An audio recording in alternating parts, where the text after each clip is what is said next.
Hello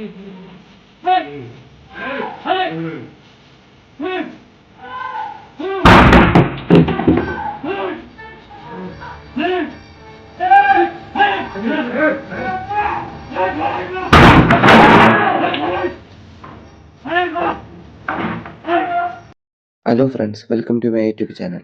ഇപ്പോൾ social മീഡിയയിൽ വളരെയധികം വൈറലായിക്കൊണ്ടിരിക്കുന്ന ഒരു വീഡിയോ ആണ് നിങ്ങൾ കാണുന്നത്. കുറുവ സംഘം എന്ന പേരിലാണ് ഈ വീഡിയോ പ്രചരിക്കുന്നത്. ഈ വീഡിയോയിൽ ഒരു 3 പേർ വരികയും അവർ മാരകായുധങ്ങളും അതുപോലെ തന്നെ വലിയ കല്ലും ഉപയോഗിച്ച് ഒരു വീട് അടിച്ചു തകർക്കുകയും ചെയ്യുന്ന വീഡിയോ ആണിത്. സോഷ്യൽ മീഡിയയിൽ ഈ വീഡിയോ ഷെയർ ചെയ്യുന്ന ഭൂരിഭാഗം ആളുകളും പറയുന്നത് ഇത് കുറുവ സംഘമാണെന്നാണ്. എങ്കിലും ഈ കാര്യത്തിൽ വ്യക്തത ഇതുവരെയായിട്ട് വന്നിട്ടില്ല. നമുക്കെന്തായാലും ആരാണ് കുറുവ സംഘം എന്ന് പരിശോധിക്കാം. തമിഴ്നാട്ടിലെ തിരുട്ട് ഗ്രാമം എന്ന ഗ്രാമം ബേസ് ചെയ്ത് പ്രവർത്തിച്ചുകൊണ്ടിരുന്ന ഒരു മോഷണ സംഘമാണ് കുറുവ സംഘം. തമിഴ്നാട് പോലീസാണ് ഇവർക്ക് കുറുവ സംഘം എന്ന് പേരിട്ടത്. ആയുധധാരികളായ മോഷ്ടാക്കളുടെ സംഘം എന്നാണ് ഈ പേരിനർത്ഥം. തമിഴ്നാട് തിരുച്ചിറപ്പള്ളിക്കടുത്തുള്ള രാംജി നഗറാണ് പണ്ട് തിരുട്ട് ഗ്രാമമായി അറിയപ്പെട്ടിരുന്നത്. ഈ ഗ്രാമത്തിലെ ഗ്രാമവാസികളെ കുറുവ സംഘം എന്നും വിളിച്ചിരുന്നു. എന്നാൽ ഇപ്പോഴത്തെ കുറുവ സംഘത്തിലുള്ളവർ ഒരു ഗ്രാമക്കാരല്ല എന്നാണ് പോലീസ് പറയുന്നത്. തമിഴ്നാട്ടിൽ തന്നെ ഒട്ടേറെ കുപ്രസിദ്ധ തിരുട്ട് ഗ്രാമങ്ങളുണ്ട്. അവിടെ നിന്നുള്ളവരെല്ലാം സംഘമായി ചേരുകയും അവർ കുറുവ സംഘമായി മാറുകയുമാണ് ഇപ്പോൾ ചെയ്തിരിക്കുന്നത്. ഇവർ മോഷണത്തിനു വേണ്ടി കൊലപാതകങ്ങൾ വരെ ചെയ്യാൻ റെഡിയായിട്ടാണ് ഇറങ്ങുന്നത്. കൂടുതലായും ആളില്ലാത്ത വീടുകളും അതുപോലെ തന്നെ രാത്രി സമയങ്ങളുമാണ് ഇവർ മോഷണത്തിന് വേണ്ടി ഉപയോഗിക്കുന്നത്. എന്തായാലും ഇവരെ പറ്റി നമ്മുടെ പോലീസ് പറയുന്നത് നമുക്ക് കേട്ടു നോക്കാം. നമസ്കാരം, ഞാൻ മുനമ്പം ഡിവൈഎസ്പിയാണ്. ഈ കഴിഞ്ഞ ദിവസങ്ങളിൽ വടക്കേക്കര നോർത്ത് പറവൂർ പോലീസ് സ്റ്റേഷന്റെ പരിധിയിൽപ്പെട്ട സ്ഥലങ്ങളിൽ വീടുകളുടെ കോമ്പൗണ്ടുകളിൽ ചില ആളുകളെ കാണുകയും അവർ മോഷ്ടാക്കളാണെന്നും അക്രമകാരികളായ മോഷ്ടാക്കളാണെന്നും ഒക്കെയുള്ള സംശയം പൊതുജനങ്ങൾക്കുണ്ടായ പശ്ചാത്തലത്തിലാണ് ഞാൻ നിങ്ങളോട് ഇത്തരം കാര്യങ്ങൾ സംസാരിക്കുന്നത്. ഈ പറയുന്ന കാര്യങ്ങളിൽ നമുക്ക് ചെയ്യാൻ പറ്റുന്ന കാര്യങ്ങളാണ് എല്ലാം. അതൊന്ന് പരമാവധി നമ്മൾ പാലിച്ചാൽ കുറേയൊക്കെ നമുക്ക് ഇത്തരം കാര്യങ്ങൾ ഒഴിവാക്കാൻ സാധിക്കുമെന്നുള്ളതാണ് എന്റെ വിശ്വാസം. ഏറ്റവും പ്രധാനമായിട്ട് നമ്മൾ മനസ്സിലാക്കേണ്ടത്, നമ്മുടെ വീടിന്റെ കോമ്പൗണ്ടിൽ രാത്രിയിൽ ആവശ്യമായ വെളിച്ചമുണ്ടായിരിക്കുക എന്നുള്ളത് പ്രധാനപ്പെട്ട ഒരു കാര്യമാണ്. രാത്രി നമ്മൾ ഉറങ്ങാൻ പോകുന്ന സമയത്ത് ലൈറ്റുകളെല്ലാം അണച്ചിട്ടാണ് കിടന്നുറങ്ങുന്നതെങ്കിൽ നമ്മുടെ വീടിന്റെ പരിസരത്ത് തീർച്ചയായിട്ടും ഈ നല്ല ഇരുട്ടുണ്ടാവും. ആ സ്ഥലത്ത് കള്ളന്മാർക്ക് സ്വതന്ത്രമായിട്ട് വരാനും അവർ വന്നാൽ നമുക്ക് കണ്ടെത്താൻ പറ്റാത്ത സാഹചര്യവും ഉണ്ടാവും. അപ്പൊ പരമാവധി നമ്മുടെ കോമ്പൗണ്ടിൽ ഒരു ലൈറ്റ് തെളിച്ചിടാനായിട്ട് എല്ലാവരും ശ്രമിക്കുക.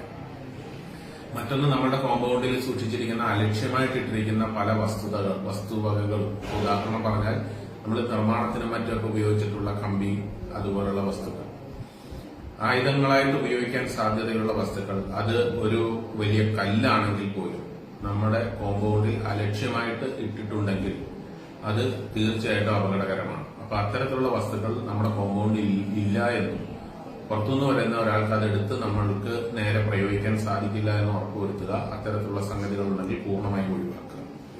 മറ്റൊന്ന്, നമ്മളുടെ കോമ്പൗണ്ടിൽ സൂക്ഷിക്കുന്ന CCTV ക്യാമറകൾ ഉണ്ടെങ്കിൽ അത് പ്രവർത്തനക്ഷമമാണ് എന്നും അത് ആവശ്യത്തിന് നമുക്ക് കൃത്യമായ വിഷ്വൽസ് കിട്ടുന്ന പൊസിഷനിലാണ് എന്നും നമ്മൾ ഒന്ന് പരിശോധിക്കുക. മറ്റൊരു പ്രധാനപ്പെട്ട കാര്യം എന്ന് പറയുന്നത് നമ്മുടെ വീടിന്റെ ഡോറുകളാണ്. കള്ളന്മാര് പ്രധാനമായിട്ടും വരുന്നത് പിൻവശത്തെ ഡോറ് ബ്രേക്ക് ചെയ്തിട്ടാണ്. പലപ്പോഴും ആ ഡോറ് പൊളിച്ചിട്ടാണ് നമ്മുടെ വീടിനുള്ളിൽ കിടന്നത്. കാരണം പിൻവശത്തെ ഡോറ് പ്രോപ്പറായിട്ട് നമ്മൾ ലോക്ക് ചെയ്യാറില്ല. കാലപ്പഴക്കം കൊണ്ടും മറ്റും അതിന് കേടുപാടുകൾ വന്നിട്ടുണ്ടാകാം. ടവർ ബോൾട്ട് കൃത്യമായിട്ട് വീഴാത്ത ഭാഗമുണ്ടാകാം. അപ്പൊ അതെല്ലാം ഒന്ന് പരിശോധിക്കുക. നമ്മുടെ വീടിന്റെ പിൻവശത്തെ ഡോറും മുൻവശത്തെ ഡോർ പോലെ തന്നെ വളരെ സേഫ് ആൻഡ് സെക്യൂർ ആണ്, അല്ലെങ്കിൽ വളരെ സുരക്ഷിതമായിട്ട് തന്നെയാണ് അത് ഇരിക്കുന്നതെന്ന് നിങ്ങൾ ഉറപ്പുവരുത്തുക. അതുപോലെ രാത്രികാലങ്ങളിൽ നമ്മുടെ വീട്ടിൽ എന്തെങ്കിലും ശബ്ദം കേട്ടാൽ, കോമ്പൗണ്ടിൽ എന്തെങ്കിലും ശബ്ദം കേട്ട് കഴിഞ്ഞാൽ, അസ്വാഭാവികമായ എന്തെങ്കിലും ഒന്ന് നിങ്ങൾ കണ്ടാൽ പെട്ടെന്ന് തന്നെ വാതിൽ തുറന്ന് പുറത്തിറങ്ങി നമ്മൾ അതിനോട് പ്രതികരിക്കുന്നതിന് മുൻപായിട്ട് ചില കാര്യങ്ങൾ ചെയ്യണം. ഒന്നാമതായിട്ട് നമ്മുടെ വീടിനകത്തും പുറത്തും ഉള്ള ലൈറ്റുകൾ തെളിക്കുക എന്നുള്ളതാണ്. രണ്ടാമത്തെ കാര്യം, നമ്മുടെ തൊട്ടടുത്തുള്ള അയൽവാസിയെ, നമ്മളെ സഹായിക്കുന്ന നമ്മുടെ സുഹൃത്തുക്കളെ ഒന്ന് ഈ വിവരം അറിയിക്കുക എന്നുള്ളതാണ്. മൂന്നാമത്തെ കാര്യം, നമ്മുടെ പോലീസ് സ്റ്റേഷനിലെ ലാൻഡ് ഫോണിലേക്ക് ഈ വിവരം പാസ് ചെയ്യുക എന്നുള്ളതാണ്. ലാൻഡ് ഫോണിൽ വിളിച്ചു കഴിഞ്ഞാൽ പോലീസ് സ്റ്റേഷൻ കൃത്യമായിട്ട് സ്ഥലം പെട്ടെന്ന് തന്നെ മനസ്സിലാക്കാനും പോലീസ് പെട്രോളിംഗ് രാത്രി ഫുൾ ടൈം ഉള്ളതുകൊണ്ട് അവർക്ക് പെട്ടെന്ന് അവിടെ എത്താൻ സാധിക്കുകയും ചെയ്യും. കൂടാതെ 112ലേക്ക് എമർജൻസി നമ്പറാണ്, അതിലേക്ക് നമുക്ക് വിളിച്ചാലും ഈ സേവനങ്ങളെല്ലാം കിട്ടുമെന്നുള്ളതാണ്.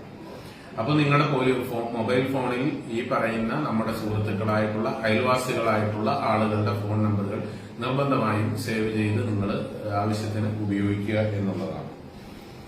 അതുപോലെ തന്നെയാണ് അസമയത്ത് റോഡിൽ കാണുന്ന ആളുകളെ, അവരെ നമുക്ക് പരിചയമില്ലാത്ത ആളുകൾ നമ്മൾ ജോലി കഴിഞ്ഞ് വരുന്ന സമയമായിരിക്കാം, മറ്റെന്തെങ്കിലും ആവശ്യത്തിന് പുറത്തു പോയിട്ട് വരുന്ന സമയമായിരിക്കാം, അപരിചിതരായിട്ടുള്ള ആളുകളെ കണ്ടു കഴിഞ്ഞാൽ ആ വിവരം നമ്മളത് ഒഴിവാക്കി വിടുക എന്നുള്ള ഒരു സ്വാഭാവിക രീതിയാണ്.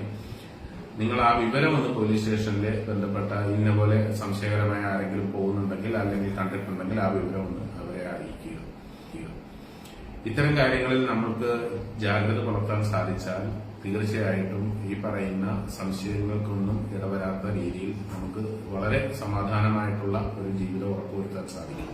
പോലീസ് പെട്രോളിംഗ് പൂർണ്ണമായിട്ടും അതിന്റെ ഊർജിതമായി തന്നെ എല്ലാ രാത്രികാലങ്ങളിലും ഉണ്ട് എന്നുള്ള കാര്യം ഞാൻ ഒരിക്കൽ കൂടി ഉറപ്പു തരികയാണ്. മേലുദ്യോഗസ്ഥന്മാരുടെ പ്രത്യേക നിർദ്ദേശവും ശ്രദ്ധ ഇക്കാര്യത്തിലുണ്ട്. ആയതുകൊണ്ട് നിങ്ങളുടെ ഇത്തരത്തിലുള്ള ചെറിയ ചെറിയ മുൻകരുതലുകൾ ഈ പ്രശ്നങ്ങളെയൊക്കെ നമുക്ക് അഭിമുഖീകരിക്കാനും അതിനെ തരണം ചെയ്യാനും സാധിക്കും. ഈ മുന്നൊരുക്കങ്ങളെ നിങ്ങളൊരു ശീലമാക്കുക എന്ന് മാത്രമാണ് ഈ അവസരത്തിൽ പറയുന്നത്.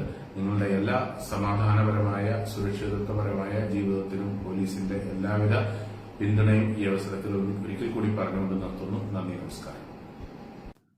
ഇത്തരം മോഷണ സംഘങ്ങൾക്കെതിരെ എല്ലാവരും ജാഗ്രത പാലിക്കുക. എന്തെങ്കിലും തരത്തിലുള്ള കാര്യങ്ങൾ കണ്ടാൽ ഉടൻ തന്നെ പോലീസിൽ വിവരം അറിയിക്കുക. എല്ലാവർക്കും നന്ദി.